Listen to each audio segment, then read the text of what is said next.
Le conseil communautaire du Pays de Bitche s'est réuni pour la dernière fois en 2022, c'était mercredi dernier.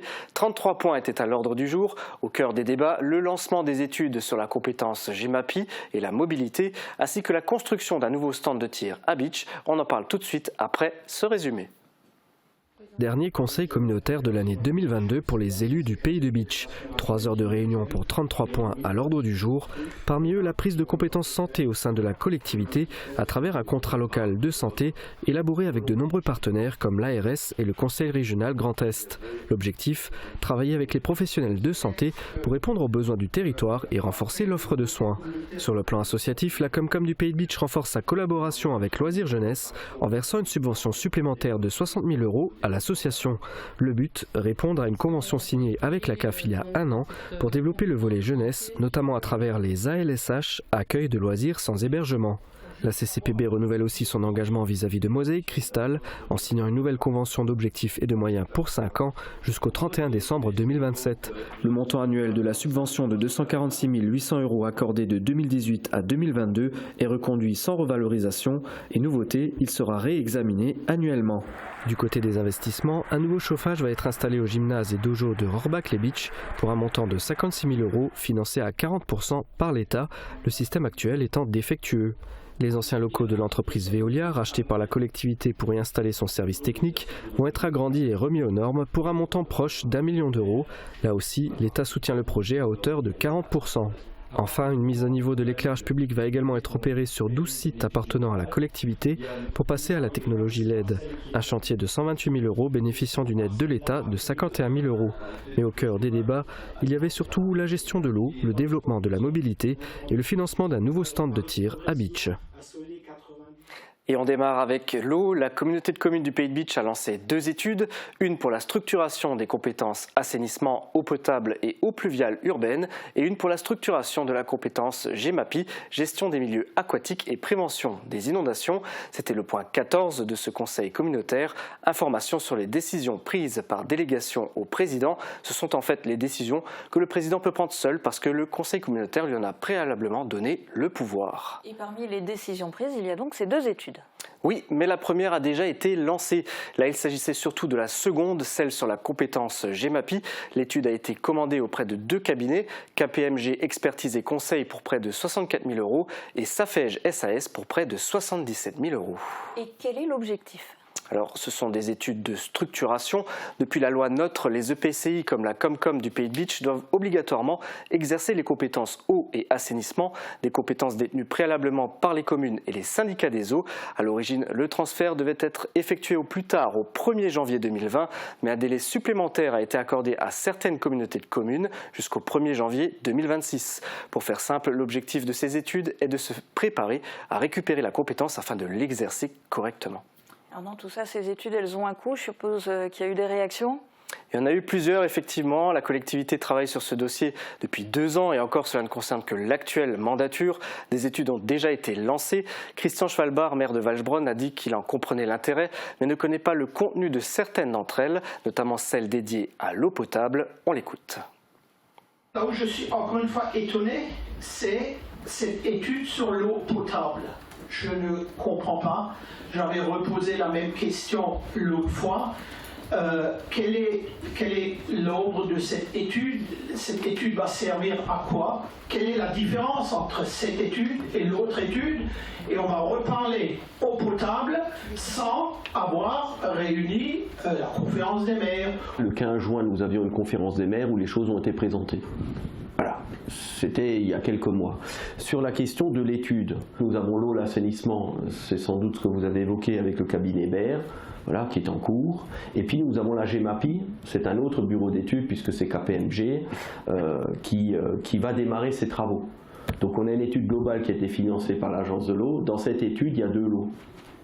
Il y a l'eau, l'assainissement d'un côté et il y a la GEMAPI de l'autre. L'une a démarré plutôt par l'assainissement, l'autre va démarrer, c'est la GEMAPI, et puis naturellement, ils vont conforter les éléments dans le cadre de l'eau. Pourquoi? Parce que l'eau et l'assainissement est intimement liés aujourd'hui dans le mode d'exploitation pour un certain nombre de syndicats. Oui, on le sait actuellement, cette compétence de la Comcom est exercée par le SDEA. Guillaume Krause, maire de Sturzelbronn, a également demandé à recevoir le cahier des charges établi pour l'étude sur la Gemapi. Le président Suc lui a répondu que le document lui serait envoyé. Comme souvent, c'est un reproche de communication et de transparence qui a été fait au président et ses vice-présidents. Il n'y a pas eu de vote sur ce point puisqu'il s'agissait uniquement d'une information communiquée à l'ensemble du Conseil. Alors après l'eau, quel point a fait débat ? Le suivant, le point 15 en fait de ce conseil communautaire, la CCPB souhaite lancer une étude générale sur les mobilités. La collectivité travaille en étroite collaboration avec le département, la région et l'association SBN, Sarreguemines Beach Niederbronn Territoire d'avenir. L'objectif, trouver des solutions pour développer la mobilité avec les territoires voisins, la mobilité au sein du territoire pour les personnes qui ont des besoins spécifiques et les déplacements doux pour les loisirs. Et alors qu'est-ce qui a fait débat exactement ?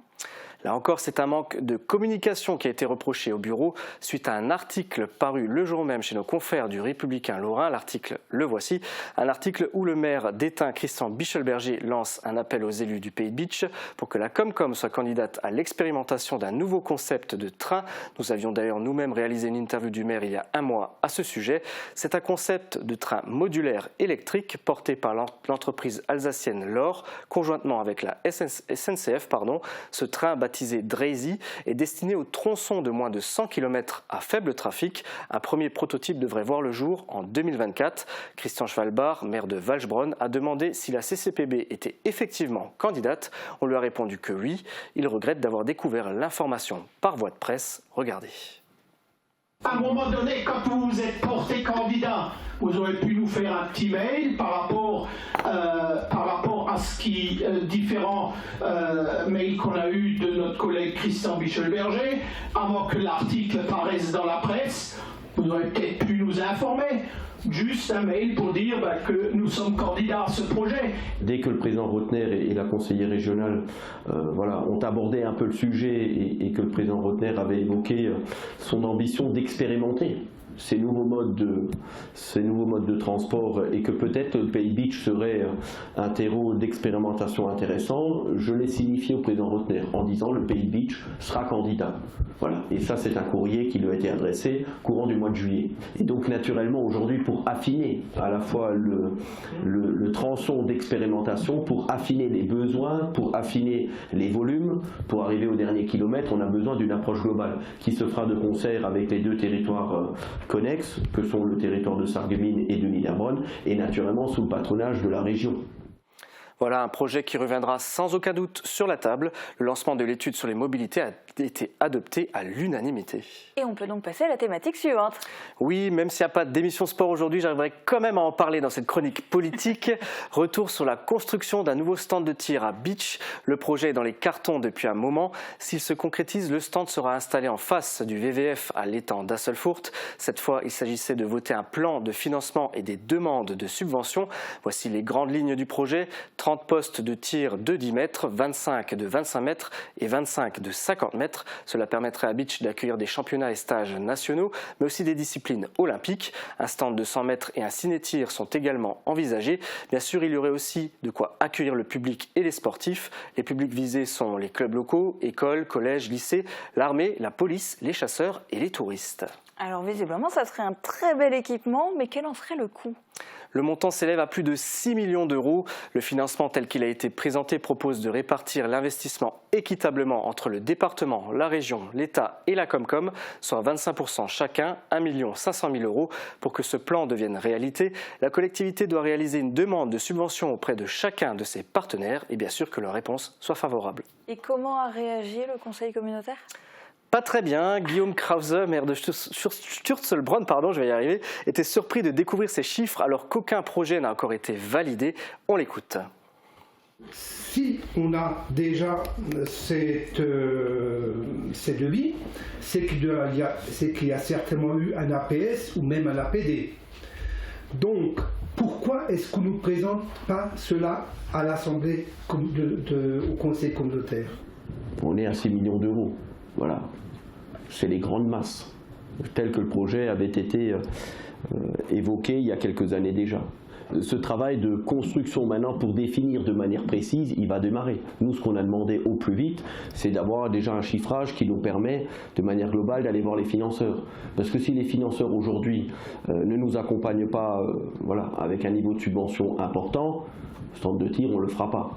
Et tout le monde sait que si nous ne rentrons pas dans la fenêtre de tir des demandes de subvention de cette année, on perd un an. Donc ensuite, de toute manière, ce sera pas possible. Oui, la fenêtre de tir dont parle David Suc, c'est cette année. L'objectif, c'est que le stand soit prêt pour les JO de Paris. Rappelons que la communauté de communes du Pays de Bitche a obtenu le label Terre de Jeux 2024.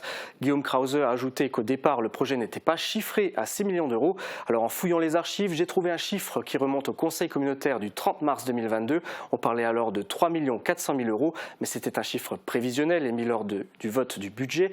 David Suc a dit que le montant pourra varier entre 5,5 millions et 6,5 millions. Claude Barbian, maire de Anvillers, a dit que faire une demande de subvention avant de valider la réalisation du projet, c'est mettre la charrue avant les bœufs. Il a le sentiment que l'avis du conseil communautaire n'est pas pris en compte. Le président Suc lui a répondu que pour établir un montage financier précis, il faut d'abord savoir sur quelles subventions ils pourront compter et donc combien la CCPB devra investir. Ce sera le conseil communautaire qui décidera ensuite de la réalisation du projet ou non. Globalement, chacun est resté sur sa position. Alors du coup, quel a été le résultat du vote ? 12 voix contre et 5 abstentions. Le point a donc été adopté. Et il y avait un dernier point dont tu voulais nous parler aujourd'hui. Oui Julia, très rapidement, la Comcom du Pays de Bitche a vendu une parcelle de près de 36 arts en zone d'activité de Rohrbach-les-Bitches. À qui l'a-t-elle vendue ? À la société foncière Bertrand qui s'occupe de développer la franchise Burger King en France. Si vous aviez un doute sur ce projet, voilà quelque chose de concret. La parcelle a été vendue 214 000 euros TTC, un point adopté à l'unanimité. On a donc un McDo à Bitche, on aura sûrement un Burger King à Rohrbach.